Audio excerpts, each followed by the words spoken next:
Before Buffalo police rushed to Tops Friendly Market Saturday, there was Aaron Salter, the security guard, killed as he served and protected.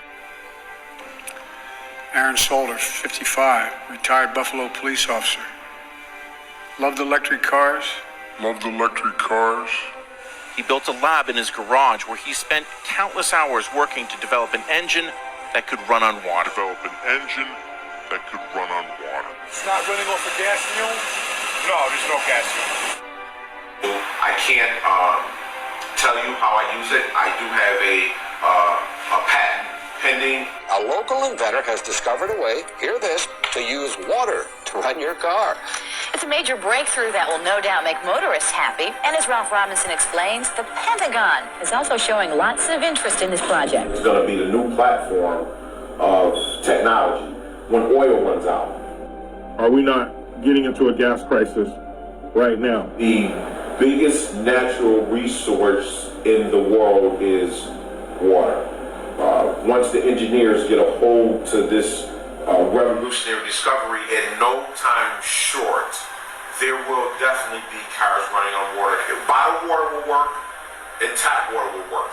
When I show this vehicle running, I almost show people it running because, as I explained to my lawyers, it shouldn't be running.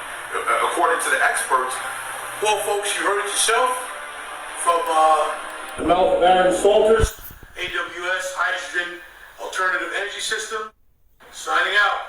Have a good one. We'll see you, hopefully, driving one of Aaron's new vehicles. Thank you.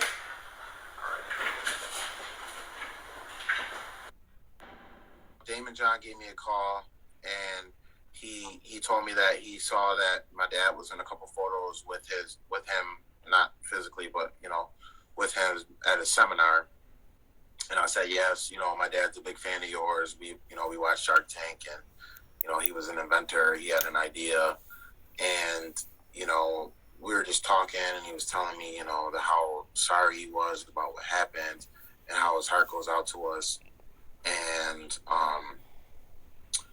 he just was asking me what I could use at this time, and I explained to him a little bit about what was going on with the funeral, and he told me that he wouldn't have a problem doing that someone would be in touch. Towards the end of the conversation, he said, in the future, if you guys need anything, don't hesitate to reach back out to me and give me a call, because I'm here for you.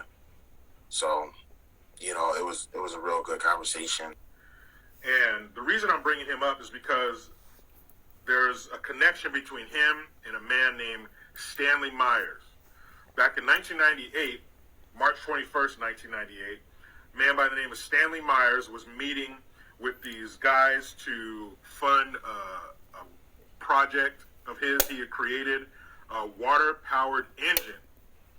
And he started creating this engine back in 1975, right around the time of the Great Gas Crunch, the gas crisis. I don't care if you use rainwater, well water, city water, ocean water. If you don't have any fresh water, go ahead and use snow. If you don't have any snow available to you, they use salt water because there's no adverse effect to the fuel cell. Myers started working on this project 4 years ago. He's not a scientist. He isn't even a chemist. In fact, he never graduated from college. Myers was determined, he says, to design something to protect this country from oil embargoes. And we have calculated that if we take the dune buggy from Los Angeles to New York, we would roughly use 22 gallons of water. The Pentagon flew a lieutenant colonel in last week to look at Myers' invention. There's talk of possibly using it in the Star Wars defense program and to run army tanks. Myers is currently perfecting a water fuel cell for cars. It will cost about $1,500. He says it won't need any maintenance, and you won't have to replace it. It'll be at least 2 years before the fuel system goes into mass production. The day it happens will be one the fuel industry hates, but it'll put a smile on the face of those who've had to say at one time or another, fill her up. But Stanley Myers was meeting with some guys along with his brother to get funding for his water-powered engine. So they bring him these drinks to the table, and I think it was cranberry juice. He takes a drink. He immediately stands up, starts grabbing his neck. He says, "They poisoned me."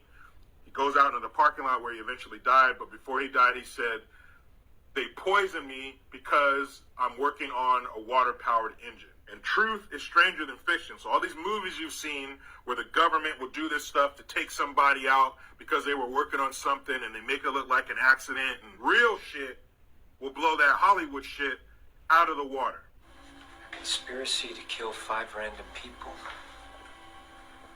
It's ridiculous.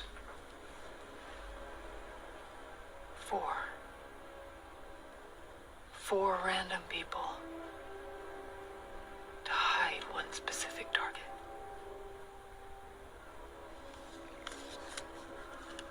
We see that big oil can buy the politicians who regulate it, have the military pledge allegiance to its interests, be shielded from pollution restrictions, leech off U.S. tax dollars, control mass media, crush alternative energy, and avert punishment for all of the crimes it commits. It is utterly insane that small boardrooms of self-serving billionaires are empowered to act as though the only future that exists is in their stock portfolios. They've been destroying lives and habitats for over a century, and now their unfettered greed is a threat to human civilization itself. Their path towards a tar-covered, uninhabitable dystopia won't be reversed unless the power structure is flipped. We can't fight the rule of oil tycoons without fighting the system of corporate empire that dutifully serves them.